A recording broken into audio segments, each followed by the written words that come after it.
BuzzzTweet Talk Radio do not own copyright for this copyrighted material, but under Section 107 United States Copyright Office, Copyright Act 1976, this video, the music and content it contains is for education and or entertainment purposes only.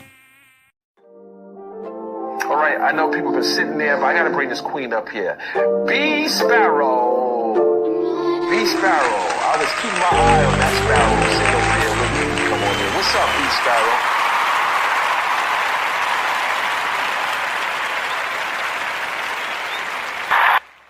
Hey everybody, what's up? How y'all doing today? Your girl BeeSparrow is doing fine. Grateful she is amongst the living this morning. And if you are within the sound of my voice, I'm thankful that you are amongst the living too. So I just wanted to talk about our hair today. I came across yet another article where a school wasn't going to allow a young black man to walk across the stage to receive his diploma unless he cut off his dreadlocks. I got to talk about this one more time, y'all, because I talked about it before. I did a video called Leave Our Woolly Hair Alone. Talked about this young girl in elementary school. I think she was in like the 3rd or 4th grade. They wouldn't let her take her pictures because she had purple braids in her hair. This was years ago. I did this years ago. Talked about a young man who had to cut his dreads in order to participate in his high school wrestling match. Countless times I've talked about people who was threatened that they wouldn't graduate unless they changed their hair. Mostly black people. I'm going to talk about that. Let me grab my article. I'll be right back. Okay? Okay.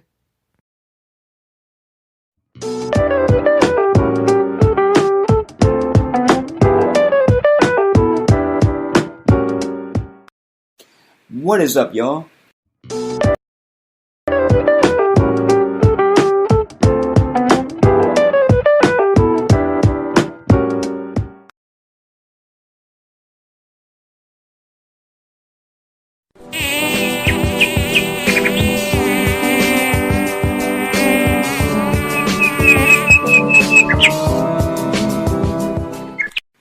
You're listening to BeeSparrow on BuzzzTweet Talk Radio.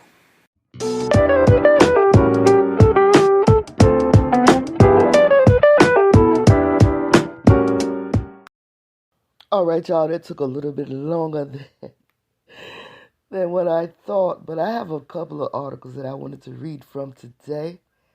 Actually, 3 articles. The first one I wanted to read is from Yahoo News.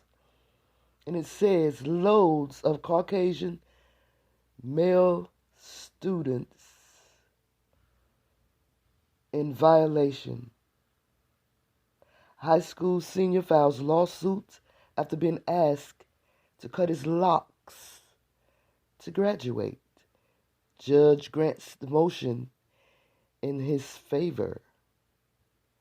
A black high school senior is breathing a sigh of relief after filing a federal lawsuit against his school district in order to walk across the graduation stage because he was told by his high school principal his locks were too long and he needed to cut them. This article was written May 19th of 2022, last week. A judge has granted motion permitting Trayvon Gray, 18, to march across the graduation stage after the high school senior was told by his principal he would not be able to graduate because of the length of his locks. In a lawsuit filed by Gray last month, Moore says the suit calls the hair policy discriminatory on basis of gender and how it is being enforced. The suit also claims the hair policy violates Gray's First Amendment right, citing his hairstyle as a form of expression. At a hearing on May 4th, Gray and Moore had a hearing on the case seeking immediate relief from the school district's sanctions. The hearing is essentially seeking a temporary restraining order and asking the court order the school district to put him back in class instruction and enjoin them from making him cut his locks, Moore said. A day after the May 4th hearing, a judge granted the motion for the temporary restraining order allowing Gray back on campus after he was barred from school property and events because his hair violated school property. We're the only ones in the world that seems to have this problem. Discriminating against us because of our hair, which is the most beautiful hair in the world, the most strongest hair in the world. Our hair is described as woolly, just like our Creator. We were created in His image. And the Bible says that His hair is like wool.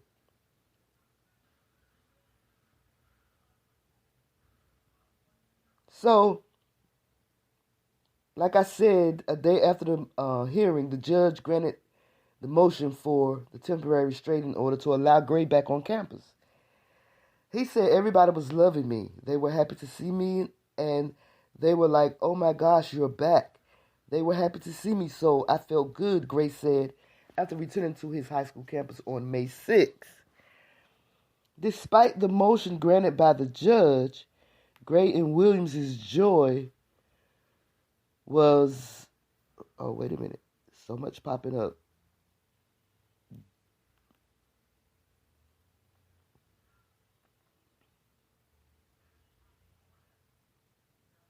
So, according to this article, in a lawsuit, at the hearing on May 4th, Gray and Moore talked about the case seeking immediate relief from school district sanctions. This article says, at a hearing on May 4th, Gray and Moore had a hearing on the case seeking immediate relief. I'm just reading what the article says, y'all. Seeking immediate relief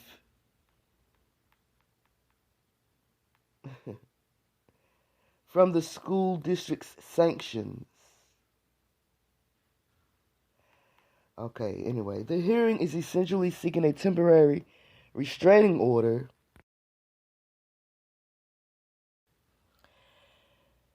and asking the court order the school district to put him back in class instruction and enjoin them from making him cut his hair. So everybody was glad to see the young man come back to school, but despite the motion granted by the judge, Gray and Williams' joy was short-lived because the school district appealed the judge's decision, meaning the chances of the 18-year-old marching across the graduation stage could slip away. It could slip away. He was able to go back to school on Thursday, and so by Friday, the school had filed an appeal in regards to the TRO. So now we're having to wait on that decision to see if the judge is going to continue to uphold or to see what happens. All over this young man's hair. It's crazy. So with luck on his side, on May 10th, a judge denied the school district's appeal. Gray is expected to graduate, or he graduated on May 20th from Neville High School in Neville, Texas, about 40 miles south of Houston. He is a self-described good student, making mostly B's and only struggling with math on occasion. I don't know why they would say self-described when they can go to the school and look up his records to see whether he's telling the truth or not. His senior year was going smoothly until early April when he says he was approached by his principal, citing the district's hair policy. Needville Independent School District hair policy says boys' hair shall not cover any parts of their ears, beyond the eyebrows or over the top of a standard collar in the back when combed down. Gray says he started growing his dreadlocks during his sophomore year. At first, when I started growing them, they were very small. But as the policy says, once it touches your ears or goes below your eyes, they'll tell you to cut it. Bronna Williams, Gray's mother, says she feels her son is being targeted because he's black. He was being targeted because he's black. She says, I can't say I brought it to them in regards to it being a racial issue, simply because they are already aware that it is referring to Needville High School officials. In addition to not being able to graduate with his classmates, Gray was sent to alternative school and banned from attending extracurricular activities because of his hair length. Extending beyond his ears violates the district's hair policy. Gray says school officials were not policing white male students as strictly as he was targeted, and the family hired an attorney, the attorney Melissa Moore, and she agreed. If you just take a gander at Needville's social media, there are loads and loads of pictures of Caucasian male students who are in violation of hair policy. Atlanta Black Star sought comment from the Needville Independent School District on the hair policy, and a response to claims white students are getting preferential treatment with the policy's enforcement. The district has not responded to that request before the report was filed. Moore says Texas does not have a law on books outlawing hair discrimination, unlike other states, including California and New Jersey, which have passed laws banning hair discrimination under their versions of the Crown Act. At the federal level, the Crown Act passed the House of Representatives, but not progressed in the Senate. In the black community, growing that hair is a symbol of pride, and it's a connection to your roots and where you come from, Williams said of the importance of hair within black culture. It represents my culture. This is how I am. This is how I express myself. And I say to India Ari, I love you, and I love your song, I Am Not Your Hair, but I beg to differ. We are our hair, and we are our skin, because we get discriminated because of both. We get discriminated because of our hair. We get discriminated because of our skin. But California became the first state to ban discrimination based on one's natural hair. The state of California. And this article, and I talked about this on my page, on my YouTube channel. This article was written on July 3rd of 2019 from Sacramento, California. It just became the first state, it had become the first state to outlaw racial discrimination based on hairstyles. Governor Gavin Newsom signed a bill into law that legally protects people in workplaces and K-12 public schools from discrimination based on their natural hair. The new law, which takes effect January 1st, took effect January 1st of 2019, prohibits the enforcement, maybe 2020, prohibits the enforcement of grooming policies that disproportionately affects people of color, particularly black people. This includes bans on certain styles such as afros, braids, twists, cornrows, and dreadlocks, or locks for short. Newsom said the need for the protection entered the national political consciousness in December when a referee forced a black wrestler from a New Jersey high school, to cut his dreadlocks or forfeit his match. That indignity forced the student to choose whether to lose an athletic competition or lose his identity, which he ended up cutting off his locks. I said before, I talked about this on my YouTube channel.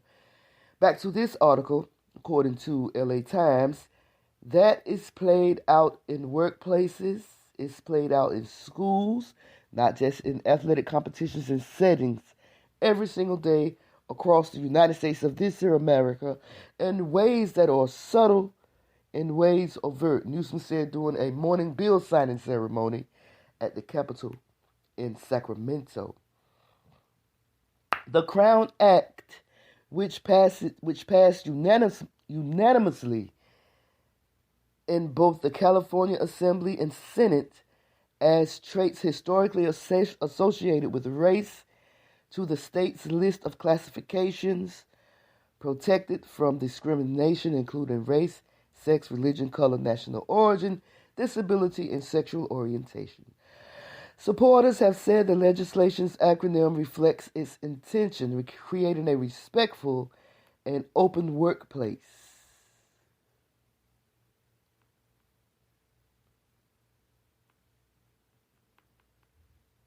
But it's still happening.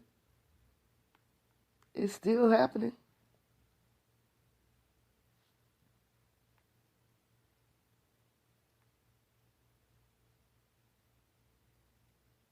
So I was saying the Crown Act passed unanimously in both the California Assembly and Senate as traits historically associated with race to the state's list of classifications protected from discrimination, including race, sex, religion, color, national origin, disability, and sexual orientation.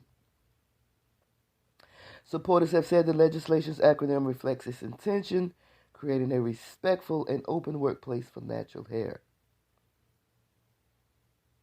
That's what CROWN stands for. Creating respectful and open workplace for natural hair. Creating a respectful and open workplace for natural hair. The bill's author, Senator Holly Mitchell, said, "The new protection provides all Californians the right to wear natural hairstyles without fear of repercussions. Students will be able to go to school and workers do their jobs without feeling pressure to change their appearance based on someone else's comfort level." Jordan Winder did not apply to the high school of his choice because the dreadlocks he's been growing nearly half of his life are not allowed there. The thick, tightly wound strands of hair that stretched down the length of Jordan's back did not comply with the grooming policies at St. Augustine High School in New Orleans. The policy at the private all-boys Catholic school that Jordan's father attended doesn't allow students' hair to be longer than 1 inch. It specifically bans dreadlocks, and Jordan refuses to cut them, so instead, he enrolled at a public school that allows him to wear his hair the way he likes it. "I decided to grow my hair at a young age just to stand out, to be different," said Jordan, 15, who wanted to play the trumpet, trombone, and mellophone at St. Augustine, which has a well-respected marching band. "I never really liked having a fade or a bush. I just decided to grow my hair out. I just couldn't go to school where I wanted. It made me feel pretty disappointed." Jordan's voice has joined the chorus of black people across the country who are calling for a change to discriminatory policies in schools and workplaces that ban the hairstyles that mark their identities. The number and volume of these voices are growing in light of incidents such as those involving Andrew Johnson, the New Jersey wrestler we just talked about, who was forced to either cut off his dreadlocks or forfeit a championship match. Clinton Stanley Jr., a Florida boy who was not allowed to start first grade at a private voucher school without cutting his dreadlocks. And DeAndre Arnold, the Texas teen given in-school suspension for refusing to cut his dreadlocks. The SPLC Action Fund is supporting other organizations in fighting against discrimination based on hair textures and styles that are commonly associated with black people. In fact, a growing number of advocacy organizations and lawmakers around the country are pushing for legislation that is broadly called the CROWN Act, short for Creating a Respectful and Open World for Natural Hair. Such laws prohibit discrimination in the workplace, schools, public accommodations, and other areas based on the hairstyles worn by some communities of colors, including braids, afro, curls, twists, and dreadlocks. The CROWN Act recently passed into law in several jurisdictions, including New Jersey, New York, Virginia, Montgomery County, Maryland, Cincinnati, Colorado, California, and Washington State. Similar statewide legislation has also been introduced in Alabama, Georgia, and Florida. To date, legislators in more than 20 states are considering the Crown Act and have either filed, pre-filed, or formally stated an intention to introduce their bills targeting hair discrimination. Isn't this something? All over our hair. Something that the Most High has blessed us with. Our hair is different than any other hair in the world. It's no wonder we are being discriminated against, but this just tells me that I should love my hair even more. Because that much people hate my hair, I should love it even more. I've been natural since the 90s. I've gone natural since the 90s. No chemical, no nothing. Just the afro or the twist. And I have been loving it since then. In Louisiana, a proposed bill will prohibit hair discrimination in employment. But because of resistance at the state level to the bill's application to schools, supporters plan to introduce a version of law that would apply to schools through resolutions in local city councils over the next year. They hope to create momentum for a full bill that would include schools in future legislative sessions. Black people, love your hair. If you don't know what to do with it, there are plenty of videos on YouTube to show you how to maintain your hair, even how to grow your own natural, beautiful hair. It's just a shame that we have to get laws passed in order to be able to work, to go to school, to compete in competitions, and not be discriminated against because of our hair. This is sad.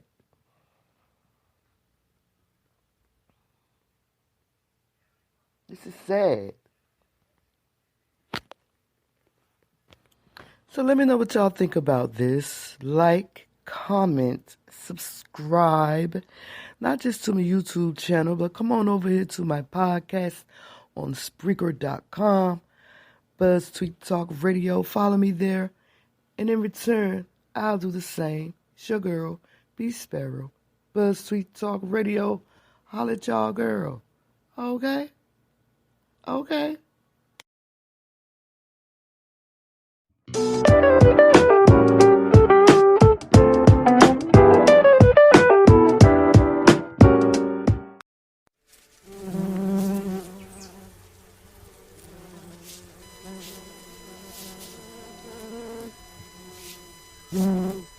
BuzzTweet.